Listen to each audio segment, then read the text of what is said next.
pada setelah pengumuman itu, para peserta boleh melakukan sanggah terhadap hasil kalau mereka merasa bahwa nilai-nilainya tidak sesuai dengan apa yang mereka dapatkan. Jadi ada masa sanggah peserta memiliki waktu 3 hari untuk melakukan sanggahan, dan panitia nanti harus menjawab tantangan tersebut dalam 7 hari. Kalau tidak ada masalah, kemudian akan menetapkan nomor induk PPPK bagi mereka yang sudah dinyatakan lulus tahap pertama. Jadi kami tidak menunggu tahap sampai selesai. Yang lulus tahapan pertama ini nanti akan kami tetapkan nomor induk PPPK. Tentu secara administrasi juga memerlukan waktu karena jumlahnya besar sekali, dan pemerintah daerah yang memiliki informasi itu perlu mengusulkan kepada BKN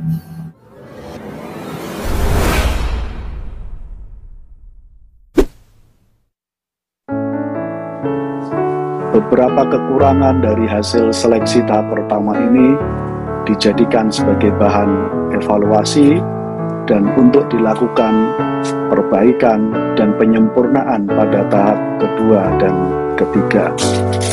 Ini menjadi penting karena semangat kita semuanya harus sama.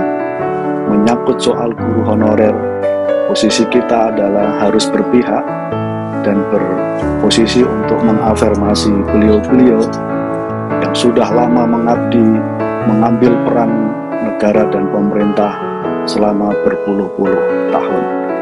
Karena itu, kebijakan yang sifatnya berpihak dan mengafirmasi pada guru honorer di mata kami adalah bagian dari balas budi kita atas seluruh pengabdian yang telah diberikan oleh para guru honorer kita yang tersebar di seluruh Indonesia.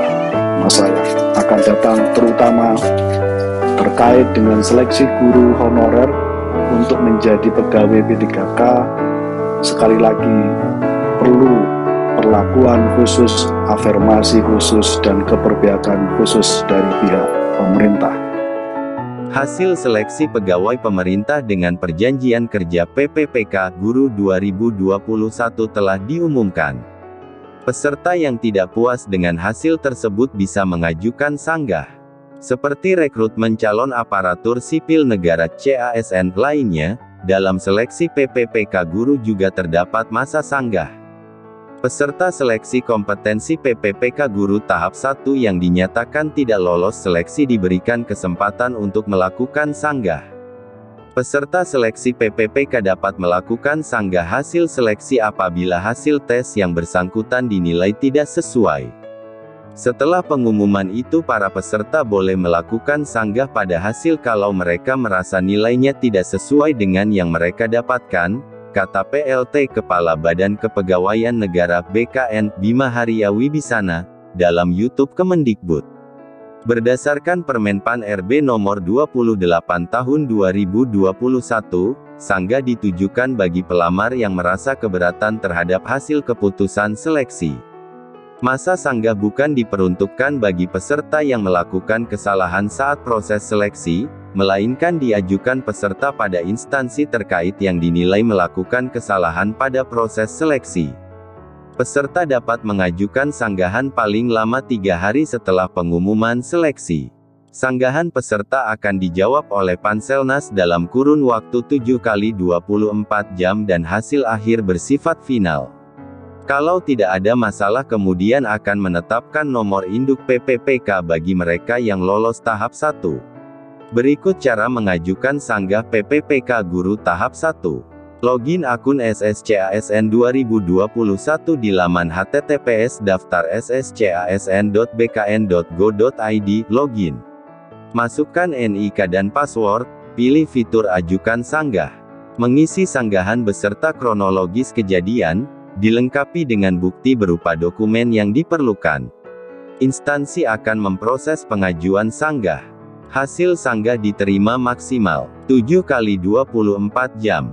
Dalam jadwal terbaru yang disampaikan Kemdikbud, Masa Sangga akan berlangsung mulai 10–12 Oktober.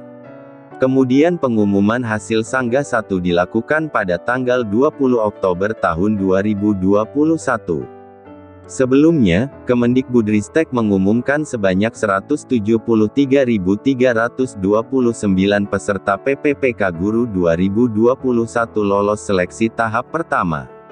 Peserta yang belum lolos diminta mengikuti seleksi PPPK Guru tahap 2 atau tahap 3 yang akan dilangsungkan pada tahun ini.